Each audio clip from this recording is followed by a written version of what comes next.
He turned to the bridge's main viewport, a large, transparent bubble slung beneath the Autumn's bow superstructure. A massive, purple gas giant, Threshold, dominated the spectacular view. One of the longsword fighters glided past as it continued its patrol. When Keyes had been given command of the Pillar of Autumn, he'd been skeptical of the large, domed viewport. The Covenant are tough enough, he had argued to Vice Admiral Stanforth. Why give them an easy shot into my bridge? He'd lost the argument. Captains don't win debates with admirals, and in any case, there simply hadn't been time to armor the viewport. He had to admit, though, the view was almost worth the risk. Almost. No. This isn't a satisfying answer.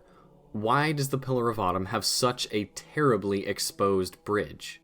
Well, if we go back to the fall of Reach, we're told that Cortana selected the Pillar of Autumn for Operation Red Flag, and that this happened on August 25th?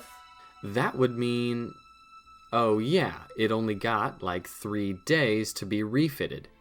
Reach's defenses were broken on August 30th when the invasion reached its zenith.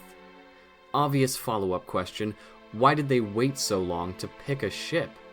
Well, and this is something I would not have expected, adding the events of Halo Reach into the mix actually helps to solve that question. More specifically, the harmonizing material released over the years helps us to understand why the Pillar of Autumn received such a rushed refit job. You see, while the UNSC Army was doing an infamously awful job fighting the Covenant on and around Reach, and the Office of Naval Intelligence was doing an unbelievably good job hiding the fight from anyone not directly involved, Oni was also hoping they'd be able to snag a Covenant ship and forego having to use one of their own ships at all.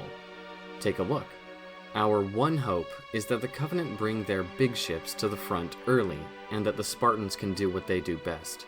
Hollins informed me that the only Class 5 CSO they've confirmed, a vessel called Long Night of Solace, was dropped just outside of New Alexandria a few days ago. That could have been ours if Spec War wasn't so trigger-happy. Now we'll just have to wait, pull the Covenant in deep enough to bring the trap down right on top of them.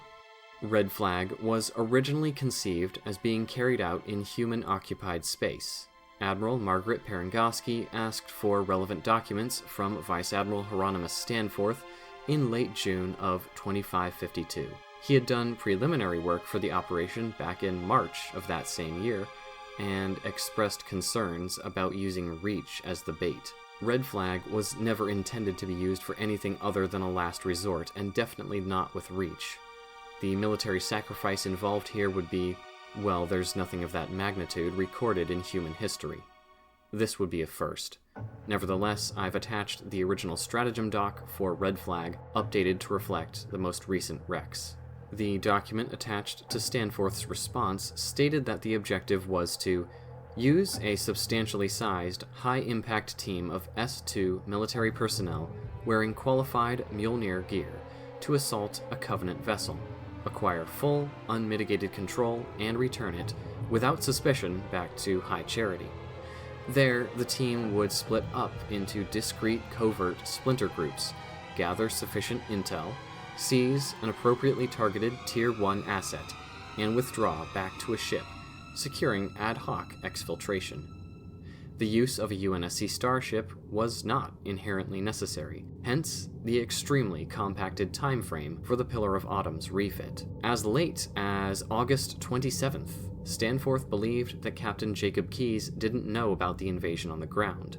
Thanks to a letter from Captain Keyes, likely sent on August 30th, we know he had been informed about the groundside battle, but the letter did not say at precisely what time he learned about it. At the time of its writing, the Pillar of Autumn's crew still did not know about the invasion.